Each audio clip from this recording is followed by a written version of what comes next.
we are live. Woo! Welcome to Blunt and Bossy episode 4. I am your host, Sarah McRae, hashtag the Solar Boss. And here is one of my good friends. Oh my God, I'm so excited to have Greg on with me. Greg Long, welcome. Thank you. I appreciate that, Sarah. Thank you so much. It's exciting to be here with you. I'm so proud of what you're doing, just generating some activity and some getting people together just to talk about the issues of the day. Thank you for having me. It's wonderful. I'm so glad you're here. Yeah, I would love for you just to kind of paint a picture of who Greg Long is. I could just go on and on about how amazing you are. He is one of my biggest cheerleaders. Love you so much, Greg. Thank you so much. Well, I am not going to take too much of your time, but Greg is, I love people. I love life. I've been married for 35 years. I have 3 beautiful children, adult children, and 3 beautiful, adorable grandchildren who call me Poppy. I'm Poppy. And so, yes, that's one of my greatest titles of life is Poppy. And I just a regular guy, I tell people that I'm a squirrel looking for a nut, trying to figure this thing, life that we call life. I have a lot of experience with network marketing. I know you've been in that type of business before. And I'm here in South Dallas and just loving life. Yeah. Awesome. So just to kind of let you guys know, Greg and I know each other through Power, which is a multi-level marketing solar company. And he and I just connected right away. He's got a wonderful soul. He's just always energetic, always has like some seriously amazing words of wisdom. Like I call them Gregorisms. I really love anytime you say something, it comes from your heart. It's always very powerful. And I'm just blessed to have you as a friend and for you to be here tonight. What I would really love is for you just to kind of let everyone know, okay, so you've been involved in MLMs for quite some time, correct? Yeah, I have. It goes back all the way to 1983. Okay.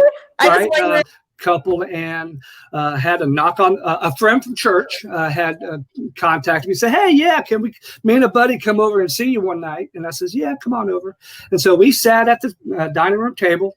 And if anybody knows MLM, network marketing, everybody knows Amway.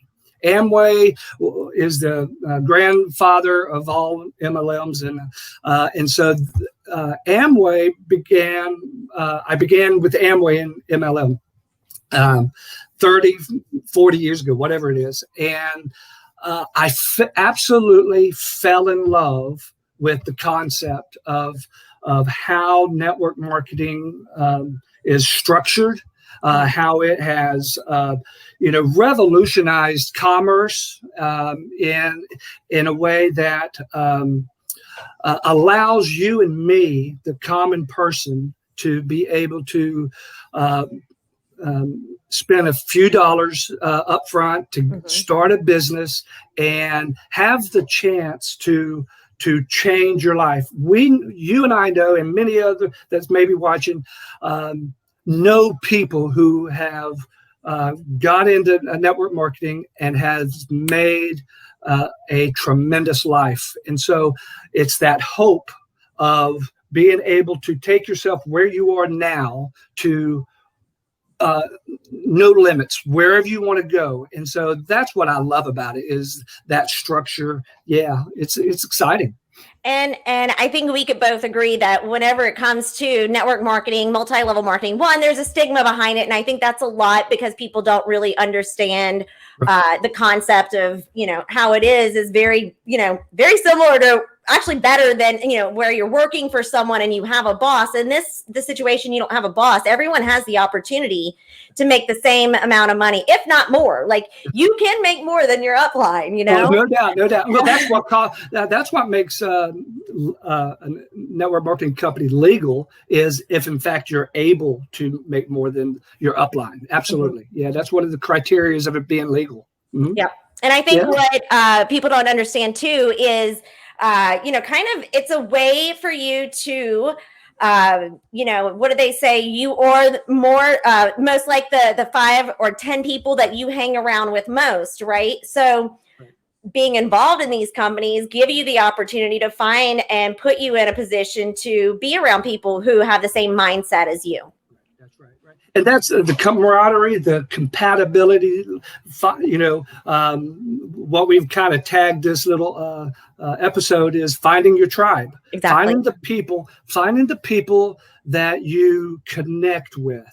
And that there's, it's not as easy as it sounds, because being nearly 60 years old, I can look back in my life and I can see segments or seasons of life where this group of people was in my life, this group of people was in my life, for good or bad, for positive or whatever. I can see how today, as we were talking earlier about how mobile society is, that beforehand, in generations past, you lived in one area, and your tribe was basically given to you based on where you lived, and you would live with those same people for your entire life.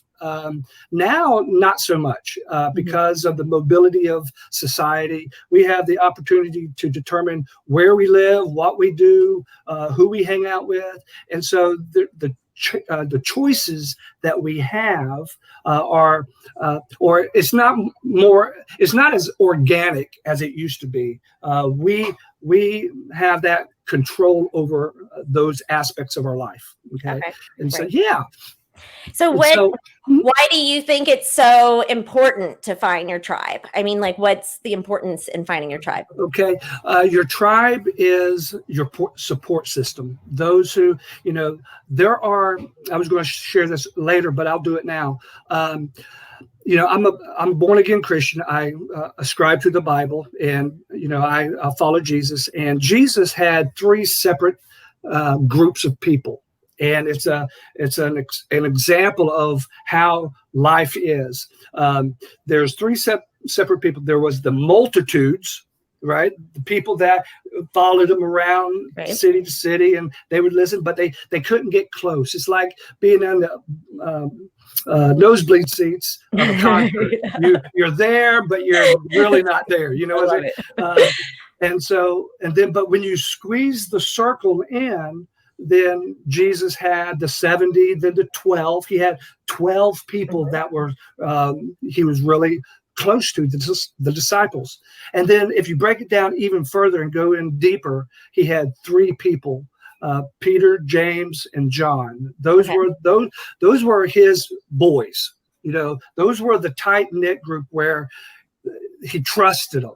And so I use that as an analogy so that you and me and those who are watching take an inventory of your associates, your tribe, and look at the 3 people that you are most confident in, that you go to and you pour your heart into. Then there's the inner circle, the outer inner circle, and the intermediary. Those people are in and out of your life as you come across them. And then there's the outside that know you, but then again don't know you. And so those 3 people are extremely important, because those people, it's a give and take. You pour into their lives, they pour into your life, and what they say will direct your life. Let me give you an example. You never know in life what somebody's going to say to alter the direction of your life. Okay. After my wife and I got married, after graduating college, my brother lived in Oklahoma. I still forgive him for that. Right. We were sitting there watching a ball game Saturday afternoon, and I had just graduated college, and he was in the Air Force. And so he goes in and says, "Greg, you're a graduate. you could go into the Air Force and become an officer. That statement, right? That statement changed the rest of my life, because I soon went back to Dallas, went to a recruiter, joined the Air Force, and within 3 months, my wife and I were in Okinawa, Japan. Wow. Okay? Definitely. Yeah, for 3 years. And so my brother Eddie was part of my tribe. You know, he's one of my confidants, and he spoke something, and he created something in me that altered my life. Okay. And so that's why it's so important to know who you are affiliating with on a intimate level, so that you never know what they're going to say or do to cause you to go in a certain direction, good or bad. You know, right. I don't, the outcome, you never know what the outcome is going to be, but yeah. That's really crazy. I never really thought about how something so small like that, from someone who is in your inner circle that you love and trust, what their words mean. So it is, it's funny. It's one of those things when we're younger, our parents were always like, you are who you hang out with. And it's like, it's like probably the only thing that parents really teach nowadays that they still say that is actually true, yes. Right. And another thing about that is before you're able to determine who to have in your life, it's so important to know who you are.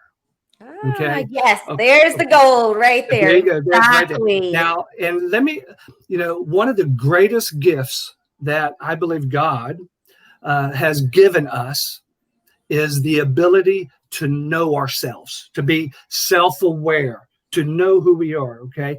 I'm nearly 60 years old, and I have 60 years of experience with Greg. Yep. But guess what? And you're still learning. That's right. I'm still learning about who I am. It goes far beyond my likes and dislikes. And, I tell people, I counsel a lot of young kids when I was doing Ubering, and I love Uber. I used to drive Uber. Oh, I can imagine you would be a great. I bet you guys amazing. Oh, I have had so many wonderful experiences. I could talk to you all night. But I used to tell these kids, that were coming out of high school or even college, about self-awareness, about who you are and what, it goes beyond, life is a buffet, right? You'll go and you'll take something and you'll eat it, and you say, oh, I don't like that. And I'll say, oh, okay, yeah, that's good. But then this right here, this prime beef, whatever. You have to, and those trial and errors, those things that you try and don't particularly, it doesn't work out, that person, that relationship, that that job, that if it doesn't work out, guess what? It's just a page in your story. Yes. It's just, don't be scared. Don't be afraid to turn the page. We have the freedom to, I heard someone the other day in training that says everything that we see has two creations.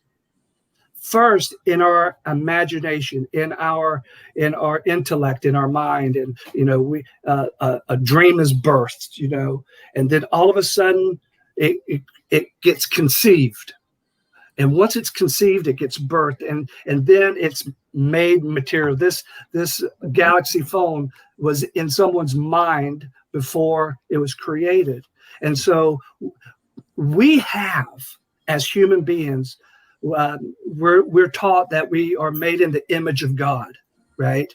Well, guess what? God, one of the attributes of God is creation. He's a creator.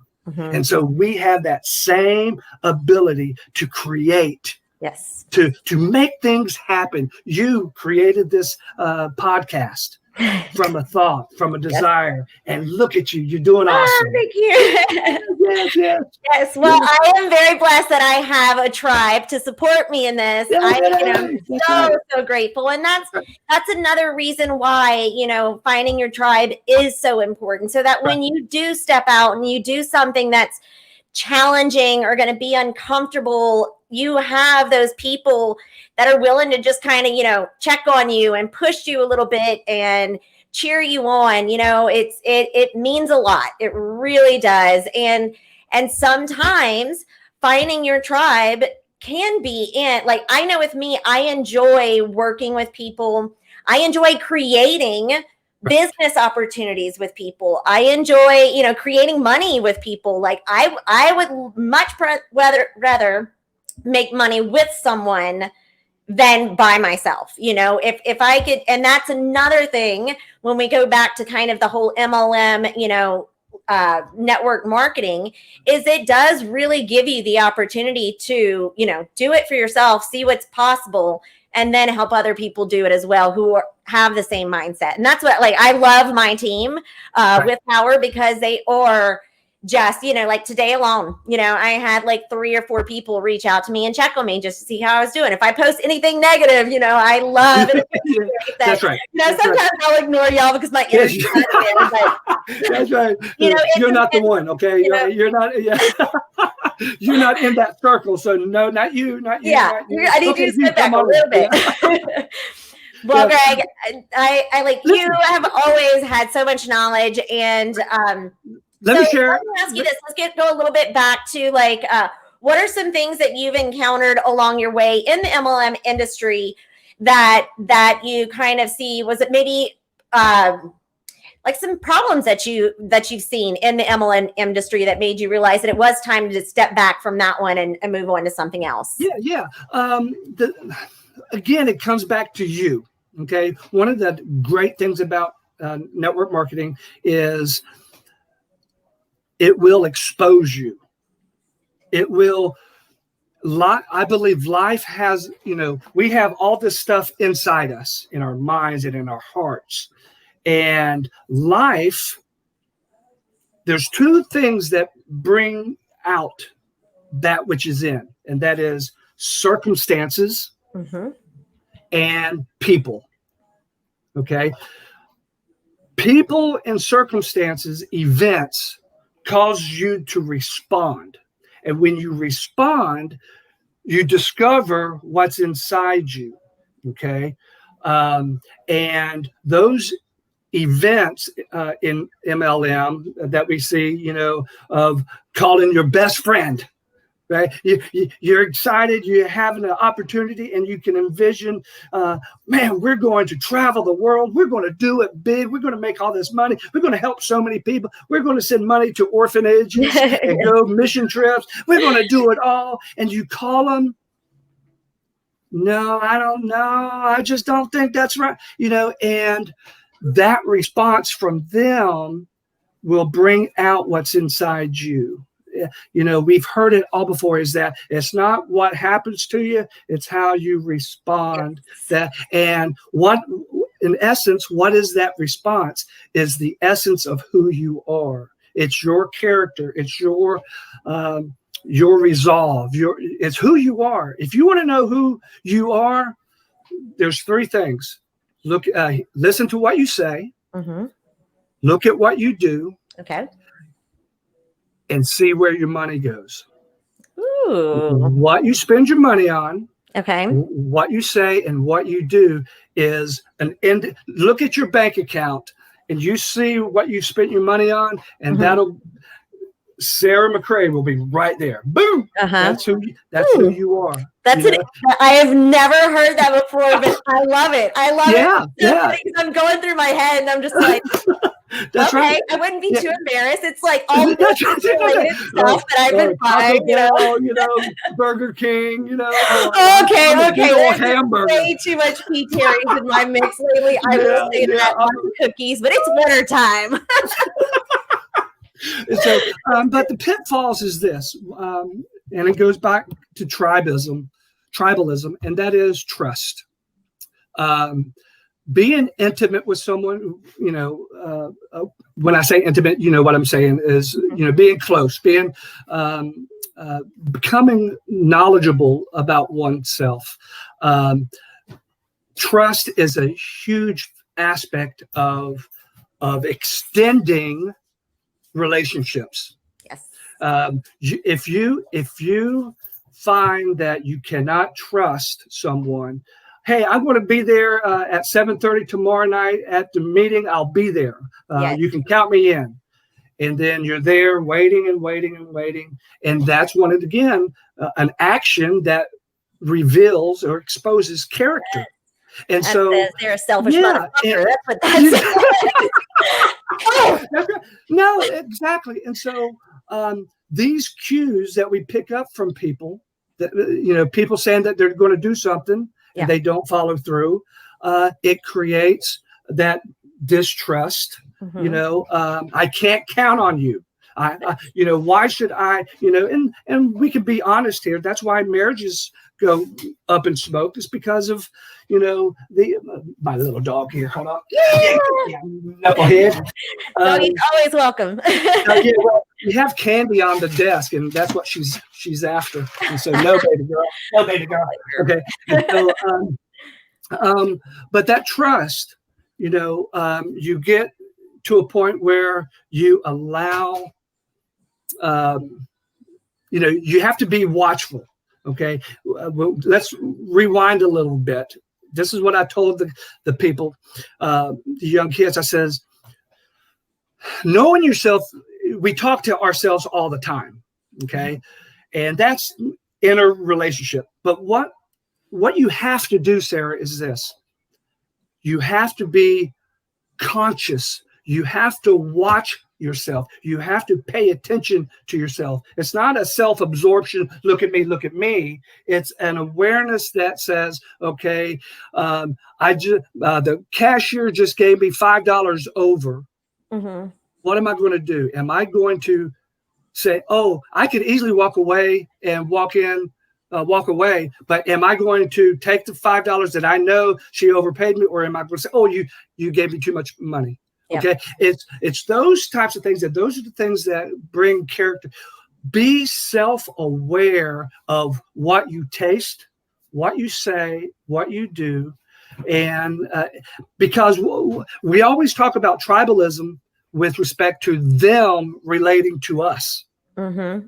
Right? Vice versa as well, though. Mm-hmm. There you go. How am I contributing to the greater good of my tribe? Mm-hmm. What am I contributing? What am I doing to promote someone else desiring to be a part of my life? Yes. You see? Yeah. And so those are the things that we look for to determine who we want in our life. Over the course of being in power, I have, I want to go through, I was in Amway 3 times. Okay. 3 times, really? Okay. 3 times, okay. And I was prospected. Get this. I was prospected by I used to work in a school district here in South Dallas, and we were doing registration. I was at an elementary school helping, getting kids, and I was just bebopping around, talking to people, hey, shaking hands, welcome. And this woman, talk about being aware. This woman looked at me, and she came up to me. She shook my hand, and she gave me a card. She says, "I want you to become a Mary Kay consultant." I love it. Yeah. I can see you selling it. Oh my God, that is funny. Did you do it? I'm getting a little red here now. Did you do it? I did. But I partnered with my wife, and she did, and we had a blast. That's awesome. I love a season. Isn't that funny? Yeah, that's great. I love it. There's plenty of men that do Mary Kay. Mm-hmm. Yeah, absolutely. But anyway, that's just a story, and those are the types of, again, we are being watched by everybody. Yes. Whether it's on social media or in person. My grandkids are watching their poppy. I got to be careful to what I say and what I do. Mm-hmm. And we're conscious to kids, right? We're conscious to not say words that we shouldn't say in front of kids, mm-hmm. and do certain things but why are we not as sensitive to Sarah or Greg? or are, why are we not conscious of, if I say this, I'm going to hurt them, or I'm going to influence them in the wrong way. Well, I will say, just for example, sometimes I voice my opinion, for example, on my Facebook about how certain things said to me, how it makes me feel. Right. And, how in business now, and I think it's a relationship over time can change things, but if I'm starting a business deal with someone and then they start calling me sweetie or honey, or any of those pet names, it automatically, makes me feel like, okay, that should not be used in a business setting, it's a boundary. Yeah. It's a boundary that should not be absolute. And we all have those same boundaries. You're exactly right. I used to, I don't know if this is getting off subject or not, but we're talking, right? It's my podcast. Yeah. I could. I no longer post political posts because I know how I feel. I know what my stand is, but by me putting that mess out there, it's going to make half of my friends happy and half of my friends not so happy. Right. And so I just stopped. It was something that I just decided, hey, I value my friendships too much. I value my friendships too much for something that shouldn't break us apart. And if we have different views on things, we have different views on things. I agree. That's right. That's right. I think a lot of people have kind of in the mix of, so again, off subject a little bit, but in the mix of social media, they've really kind of forgotten that, some of these people that they're throwing giant fuck yous up to, because that's what a lot of people are doing right now. That's right. Really, it's saying that I don't care who's seeing this or who's watching this, but if you don't agree with what I'm saying, right. I hope you die, is what some people say, and that could be, someone that you really truly love and care for, that you didn't even know their opinion was this, just things like that. Yes. Yeah. Let me ask you this: in social media, because it's so easy to comment on the spur of the moment, have you seen or read a post that one of your friends, your inner circle friends, has posted something that shocked you or caused you to say, I would never have guessed that person would have said that or did it, And so this, it's given us a freedom or a sense of freedom to say anything we want without any particular consequence. And I've lost friends. I really have. I've lost friends that have, because of what I may have said, or, this and that. And that's tribalism. That's it is, and I guess to a certain degree, if what you are trying to accomplish is to weed out all of these people, then you're doing it right. So I mean, who's to say who's right or wrong? I think, but in general, a lot of people kind of forget that there is, I know it goes both ways. There really is a human on the other side of that screen. There really is, a person on the other side. And, it's, I think some people kind of lose that, but there's also the opposite too, there's so much that I think, you could also gain from social media and having access to everyone out there is, deep rooted relationships that are your inner circle, even though you've never met that person before. I have a friend that I met back in the day, 21 years ago. In fact, to tomorrow, the next day, there was Yahoo had these game boards. You go on and cards, and I played a game called cribbage, and I met this lady. I don't know if it was before midnight or after midnight, going from 1999 to 2000. It was New Year's Eve going into New Year's. Okay. And we're still best friends. Oh, that's awesome. We've never met. We send cards to each other. We've shared life together, and we've never met. isn't it? Yeah. And she's extremely close to me, and we'll always be friends. Yeah, and that's really neat. Yeah, and she I'm lives sure in. like there will be a time where y'all might even meet. Oh That's yeah. Well, really girl, awesome. what are you doing up there? So yeah, Okay. Well, you and I both know we could talk for all night long.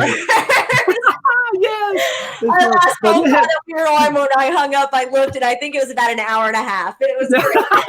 That's right. That's right. Well, as I'm telling you. words, is there something that you on your way out the door would just like to let anyone know about finding your tribe, MLM lifestyle, whatever it may be? What's your parting words for us, Greg? It would be, you said it a couple seconds ago, do not be afraid to let people go. We are told don't quit, stay in the game, play hard, but sometimes, life, the way it is, how fluid it is, it's okay to let things go. So that you cannot grab a hold of something that you don't.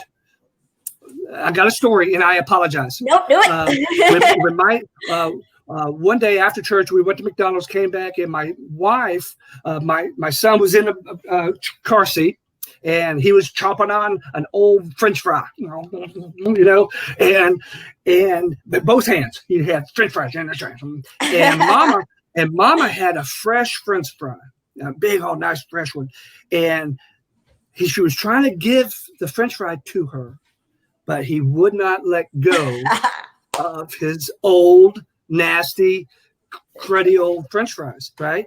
And it popped into her head that says, what are we holding on to that we have affection for, that God is telling us to release so that he can give us a bigger and fresher French fry. Isn't that beautiful? And I'm so hungry for French fries right now. Yeah, I know, right? See you, that's great. I love it, Greg. I love it so much. I love you. I love you. Thank you so much for being on tonight. Everyone, thank you for listening. And y'all have a great night. Okay. Good night, y'all.